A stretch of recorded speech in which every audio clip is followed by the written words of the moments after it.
And Dale Jr. up high, 2 laps down. A drive-through pit penalty caused one of them. And for the lead, Jimmy Johnson, Greg Biffle going at it. Looks a lot like yesterday with Carl Edwards right there with him. Yeah, it's like Jimmy Johnson in the 48 saying, look, you stole my thunder. You came to pit road a little early under green a while ago and got those tires. I want this lead back here side by side that time past the start-finish line. 6th lead change of the day.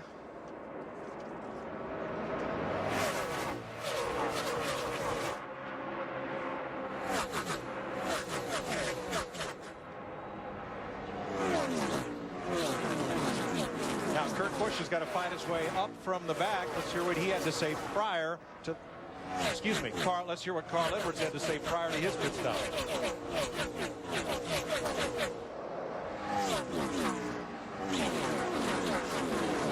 Okay, let's hear from Kurt. So we wanted to hear from to begin with.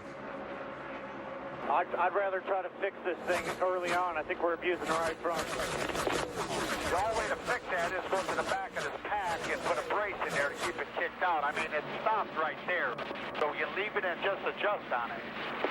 I think there's probably only about, what, 20 cars on the lead lap now?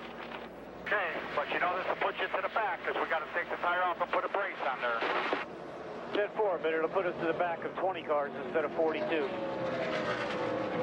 I think that was the key. How many cars were on the lead lap? We're not like we had 30 or 40 cars. We only had 19 or 20.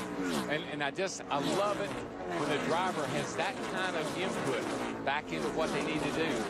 He helps the crew chief so much when he's thinking about where he's going to be and what needs to be done.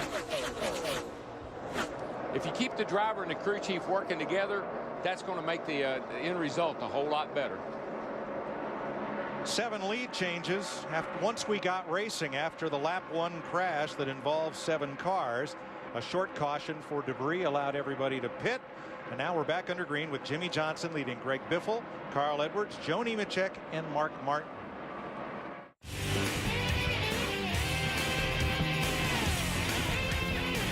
And we're going to get a caution. Yeah, the 4 car is putting out quite a bit of smoke, and I'm sure he must put out some debris. He's been running on 7 cylinders. Here he go by and making quite a bit of noise. And he lost an engine on Friday. That's the reason he had to go to the rear of the field. I think this caution will be a huge break for Jeremy Mayfield, the 19 car. He will get the free pass. Yeah, 10-4. Now, we mentioned Brian Vickers coming in early. He had a vibration. It felt like we took grip out of the back, but it felt like the front just wasn't gripping as good. So, yeah, just to go a little bit, just what you're talking about. Yeah, obviously that caution was a big break for Jeremy Mayfield. We just mentioned about him getting the free pass, but Brian Vickers is the guy that did not want to see that caution because he is now a lap down. So when we restart, there'll be 16 cars on the lead lap with the addition of Mayfield. It's when you know, when things like that happen, you always say, man, how unlucky can I be? Make a pit stop and a dead gum caution comes out. Pit road will be very busy with these 15 or 16 cars. Dick Berggren, I'm sure 4 tires and more adjustments. Well, no adjustments at all for Biffle. He likes the cars so much, all they're going to do is put 4 tires on it, same air pressure, no wrenches in the back of this car. He has got a real weapon today. To Jeannie.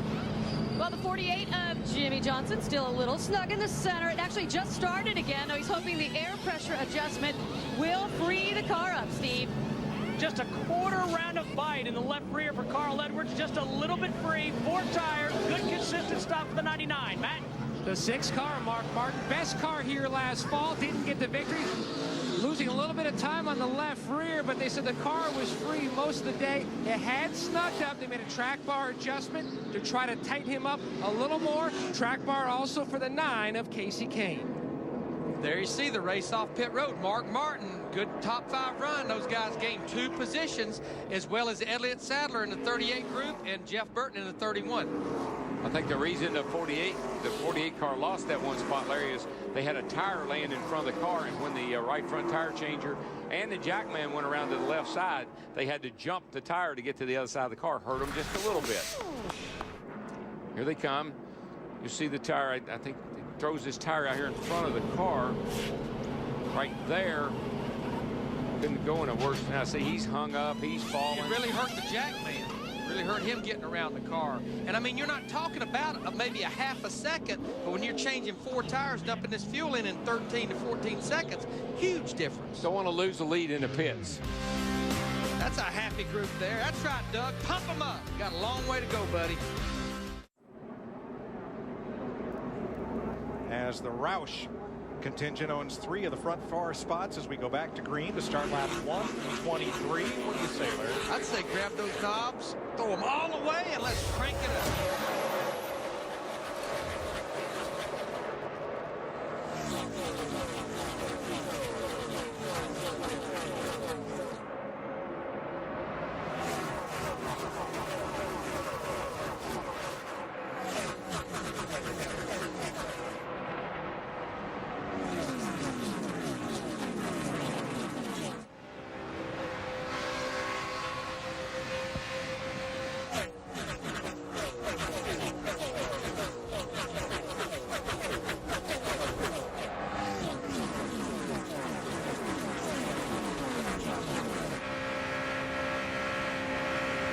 On the high side, Edwards third and gunning for second.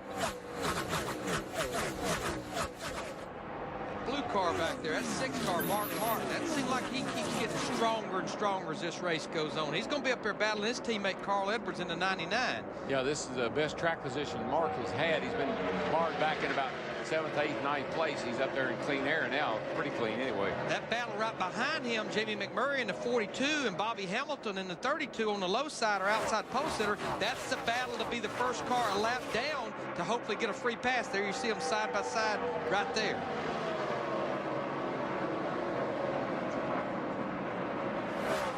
Here's Matt. And Mark Martin has 2 wins here, chasing a third now. This team trying to stay ahead of the racetrack. They went back and forth debating whether to make the track bar adjustment or not, even though the car had started to snug up. Mark said, let's use this run as an experiment for later to see how much this track and this car tighten up on this run so we can plan ahead to the finish. One car that shot forward on that restart was Tony Stewart. Right now he's in a big pack of traffic just ahead with Kevin Harvick just behind, but Stewart has climbed up into the top dozen, battling Jeff Burton for position and trying to gain on Blaney. Now remember, when this race started today, it was very, very sunny out, and the track temperature was probably a little higher than it is right now, Larry, and that may be why you see some of these guys that were struggling a little bit back in there starting to move forward now.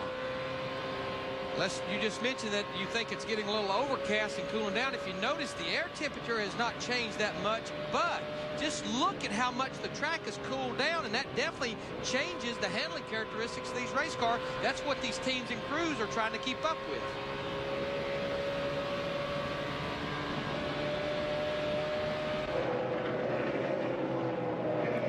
When you've got a soft tire like we have here this year, the tires are much happier when the track temperature is lower than what we started the race. So the tires are getting happier, and some of the cars are too. Right, with Jeff Burton right here, he just got passed by Kurt Busch, that 97 car. That was a battle for 13th. Kurt struggled a little bit after that last restart after the repairs were made. Looks like maybe they made some more adjustments that gets this car a little better. The amazing thing, guys, is we're not quite halfway. We have 16 cars on the lead lap, but we have 12 cars fighting to get back on the lead lap. It's only 1 lap down. And one thing I noticed when they repaired the 97 car of Kurt Busch, they had that left front fender way, way out there. So they may have had to come back down pit road and work on that and get it streamlined a little bit better, because that'll make you loose when you get that left front fender out too far. Matt's been in Kurt's pit. Mike, Jimmy Finnick told Kurt Busch on the radio, we are done fixing the cosmetic portion of this race car. Now we can just work on the chassis handling. We told you earlier the brace was broken. They have fixed a lot underneath that fender. Now they're just trying to dial him in chassis-wise. He's running in the 13th position. Running behind Dave Blaney in front of Stewart and Burton. Well, you think about with the damage he had early on, he started back early in the race in 40th place and marched right up into the top 5. Then they fixed the fender and he struggled a little bit, so maybe they broke it again.